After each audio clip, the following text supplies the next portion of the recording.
یہ الگ بات ہے کہ اسلام آباد ہائی کورٹ نے اس پہ ایک ڈیسیژن دے دی ہے، لیکن پھر بھی اس کے باقی کلازز موجود ہیں، حد کی عزت کا قانون موجود ہے. تو اس کو کم از کم ایسے جو واقعات، ایسی خبریں بے بنیاد آتی ہیں، اس کو ٹرائل کرنا چاہیے گورنمنٹ کو. گورنمنٹ نے اسی لیے تو یہ آرڈیننس جاری کیا تھا کہ اس طرح کی فیک نیوز سے جان چھوٹ جائے.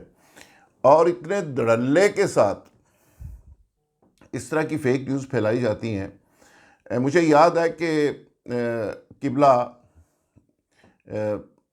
ڈاکٹر شاہد مسعود صاحب نے جب قصور والے واقعہ کے اوپر ایک خبر اسی طرح کی دی تھی اور اس میں چیلنج کیا تھا چیف جسٹس آف پاکستان کو کہ جی میرا گردن اڑا دینا، مجھے ہینگ کر دیں، مجھے پھانسی دے دیں اگر خبر غلط ہو. اربوں روپے کی ٹرانزیکشن ہو رہی ہے، پورنوگرافی چل رہی ہے، بچیوں کی ویڈیوز پوری دنیا میں جا رہی ہیں، ڈارک ویب انوالو ہو گئی ہے، مافیاز آ گئے ہیں وغیرہ وغیرہ. اس کی کہانی بڑی انٹرسٹنگ تھی. کہانی یہ تھی کہ جس صاحب نے ڈاکٹر شاہد مسعود کو خبر دی تھی اور اسد خالد کو دی تھی، اسی صاحب نے مجھ سے بھی کنٹیکٹ کیا اور مجھے کہا گیا کہ جی آپ پاکستان کے سب سے بڑے صحافی بننا چاہتے ہیں تو فوری طور پہ یہ خبر لے لیں اور فوری طور پہ اس کو بریک کر دیں. یہ بہت بڑا چانس ہے، بہت بڑی خبر ہے، یہ تباہی آپ مچا دیں گے، یہ کر دیں گے، وہ کر دیں گے. میں نے کہا جی مجھے دے دیں. انہوں نے مجھے ایک سکرین شاٹ بھیجا جس سے وہ ظاہر کرنے کی کوشش کر رہے تھے صاحب کہ یہ دیکھیں اتنے اکاؤنٹس ہیں اس بندے کے جو گرفتار ہوئے زینب کیس میں. میں نے ایک بینکر سے بات کی، میں نے کہا جی یہ اس کے اتنے اکاؤنٹس ہیں. اس نے کہا جی یہ کہانی نہیں ہے، یہ اچھا کیا آپ نے مجھ سے پوچھ لیا ورنہ چینل تو چلائی جا رہے ہیں. اس نے کہا کہ جب اس ملزم کا شناختی کارڈ وائرل ہوا اور اس کے اکاؤنٹس کی بات چلنا شروع ہوئی تو ہر شخص، ہر بینک نے اور بینکوں کے بیٹھے ہوئے ہمارے لوگوں نے اس کا آئی ڈی کارڈ نمبر ڈالا اور اس کو ویریفائی کرنے کے لیے اس کو چیک کیا کہ ہمارے بینک کے اندر کوئی اس کا اکاؤنٹ تو نہیں ہے. تو اس کا ایک لاک کریٹ ہونا شروع ہو گیا.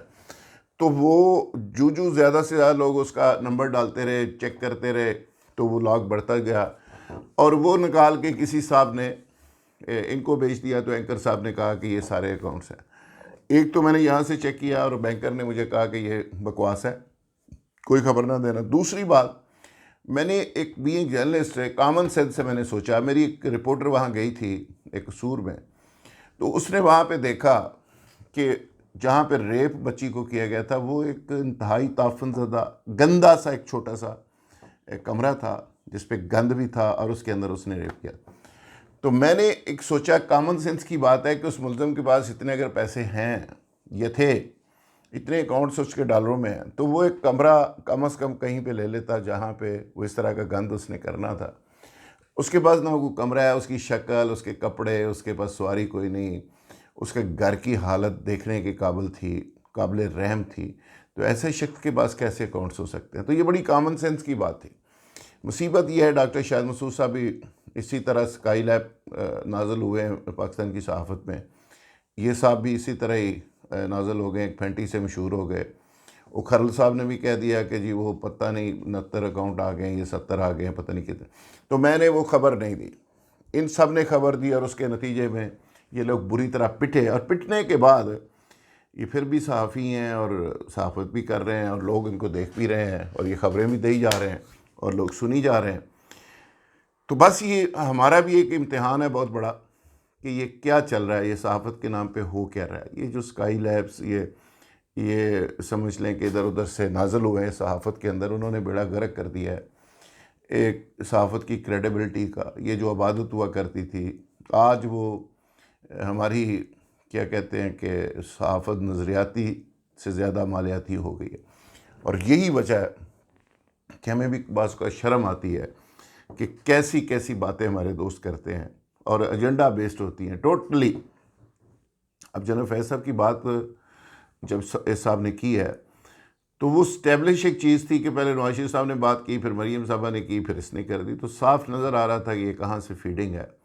تو ایسی چیز سے میرا خیال ہے ہمارے میڈیا کے لوگوں کو بچنا چاہیے اور اداروں کو بھی ایسی چیزوں کا بہرحال نوٹس لینا چاہیے. صرف اس کی سمپل ڈیڈ لائن کی تردید کر دینا کافی نہیں ہوتا، اس کو پوری طرح سے اینڈ تک پہنچنا چاہیے. بہت شکریہ. اگر آپ کو میری رائے میرا تجزیہ میری ویڈیو پسند آئے تو اس کو دوسرے دوستوں تک ضرور شیئر کریں، اور میرے چینل کو ضرور سبسکرائب کریں۔ بہت شکریہ، تھینک یو ویری مچ۔